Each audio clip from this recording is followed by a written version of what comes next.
आपके स्क्रीन पर आप देखें 8749 पे निफ्टी का आप देखें एक स्ट्रॉन्ग ओपनिंग के बाद थोड़ा सा बैकफुट पे आया, लेकिन इस बीच हमारे साथ मिस्टर ताहिर बादशाह हैं जुड़े बात करने के लिए। ताहिर, गुड मॉर्निंग कार्यक्रम में स्वागत है आपका। और मिस्टर प्रमोद गंभीर भी हमारे साथ हैं बात करने के लिए। ताहिर, पहले आपका ठीक जानना चाहूँगा, ऑलमोस्ट इस वक्त एक फीलिंग आ रही है कि वी आर इवेंटलेस, हमारे पास कोई इवेंट नहीं है। आपकी फेड की बैठक भी हो गई, Q1 नंबर्स भी हो गए। अब दो बातें हो रही हैं कि Q2 के नंबर्स कैसे रहेंगे, और आई थिंक लिक्विडिटी रहेगी नहीं या रही रहेगी, तरलता रहेगी, जो कि एग्जैक्टली हमको यहाँ तक लेके आई है। आपको क्या लगता है, मीन मार्केट्स यहाँ स्टेबल होंगे, यहाँ से सिवियर डाउनसाइड की पॉसिबिलिटी है या नहीं, यहाँ पर थोड़ा ठहरने के बाद एक और स्ट्रॉन्ग मूव संभव है? जी, मेरे को लगता है liquidity will chase markets, liquidity will not chase markets as much as earnings will drive. तो क्या होगा कि अब जो मार्केट की जो अपेक्षा है in terms of earnings estimates वो रीजनेबली हाई है फॉर FY 2017, और हमें 14-15% की उम्मीद है for the whole year as a whole as in total. और अभी तक की हमने कुल मिला के for the first quarter everything included is been about 2 to 3%। तो काफ़ी ग्राउंड कवर करना है, and earnings has to catch up in the second quarter as well as in particularly in the second half of the year. तो एक तरीके से जो earnings growth के लिए जो कंडीशंस है वो डेवलप होते जा रहे हैं, एंड पॉजिटिव कंडीशंस डेवलप हो रहे हैं, एंड देयरफॉर उम्मीद कायम है कि the earnings delivery will come. थोड़ा बहुत बेस इफेक्ट का भी सपोर्ट रहेगा on year on year basis. तो जब तक वो अर्निंग्स की कैचअप नहीं दिखाई देती तब तक शायद थोड़ा मार्केट को ब्रीदर लेने की पॉसिबिलिटी है। मुझे बहुत ज़्यादा करेक्शन की शायद उम्मीद नहीं है, क्योंकि लिक्विडिटी इन जनरल रीजनेबली ठीक है। हालांकि एट द मार्जिन थोड़ा US affairs and US interest rate scenarios will guide the liquidity overall, लेकिन in general liquidity is very reasonably strong, और डोमेस्टिक लिक्विडिटी भी ठीक ठाक ही है। तो मुझे लगता है कि अर्निंग्स अगर थोड़े कैचअप कर लेंगे तो वापस एक पॉज के बाद market can resume it's up trend. Right, चलिए हमारे साथ मिस्टर प्रमोद कपी भी मौजूद हैं इस समय एम्बिट से, उनसे बात करते हैं। Tahir, you stay with us. Pramod, morning to you, thanks for joining us.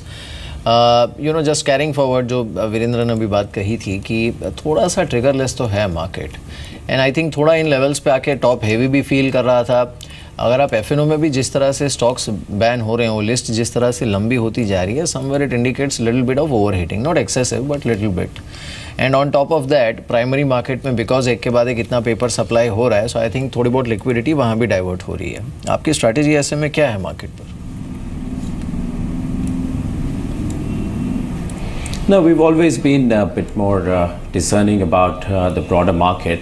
The market has been fairly polarized. There have been sectors which have demonstrated ability to show earnings growth quite strongly, whereas there are sectors where there's absolutely no sign of a recovery. To that extent, we've always had sectors which we favor and those that don't. So that remains our strategy. You remain sector specific, stock specific.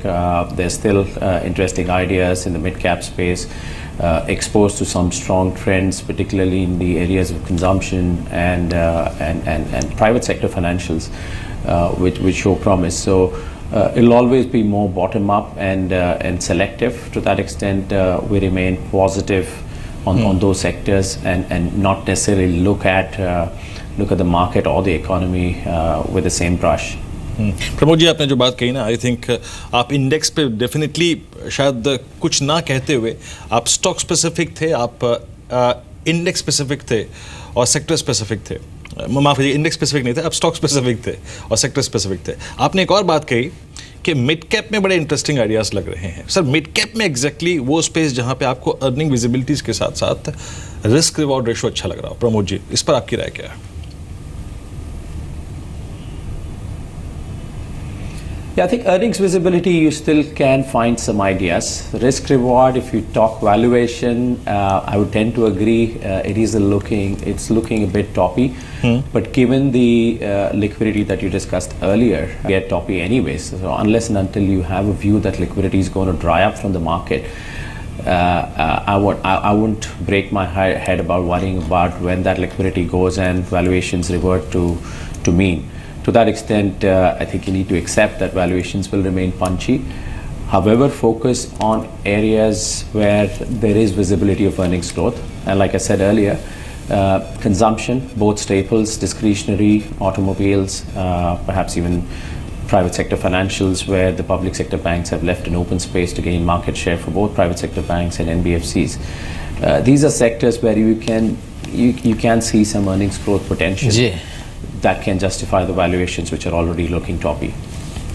बिल्कुल। इस बीच screen पर अभी अभी आप देख रहे थे, आज रिलायंस ADAG ग्रुप की AGMs हो रही हैं, तो चेयरमैन अनिल अंबानी वहाँ पर पहुँचे हैं। लाइव एक्सक्लूसिव तस्वीरें आपने सीधी वहाँ से देखी। हमारे साथ ताहिर बादशाह भी बने हुए हैं, you can see him on screen right now, mister Anil Ambani.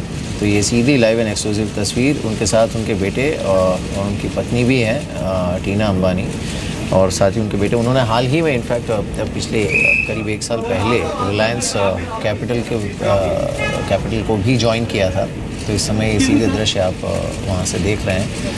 Mumbai में AGM हो रही है रिलायंस ADAG ग्रुप की। तो आज इस पैक के सारे स्टॉक्स पर हमारी नज़र भी रहेगी, वहाँ से अगर कोई ख़ास खबर निकल कर आती है। But that gives me an idea Tahir, हम रिलायंस डिफेंस पर काफ़ी बातचीत हुई है।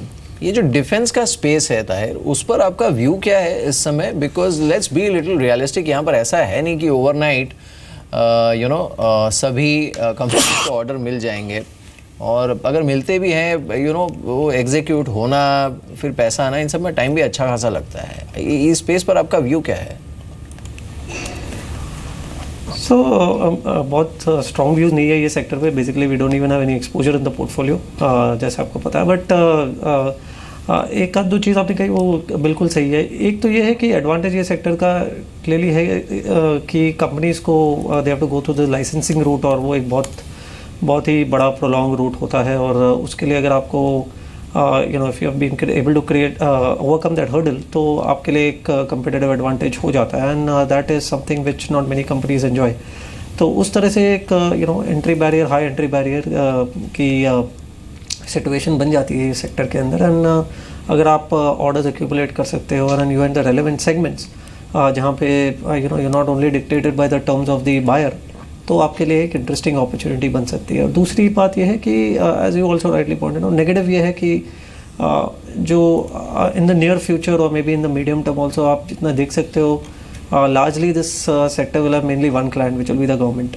तो आप उन्हीं के साथ डील करोगे, और you may have certain other criteria which will basically not allow you to make as much profitability या return on capital। आपका working capital cycle शायद थोड़ा लंबा हो सकता है, and pricing may not be very easy to come by। तो वो एक दूसरा constraint on the other side disadvantage के रूप में मौजूद होगा। How you marry the two will be important। but इस सेक्टर में जिन्होंने अर्ली एंट्रेंट के रूप में अपना पोजीशन बनाया है, शायद उनके लिए फ्रॉम अ 3-5 ईयर पर्सपेक्टिव एक अच्छी अपॉर्चुनिटी हो सकती है, from a growth perspective at least.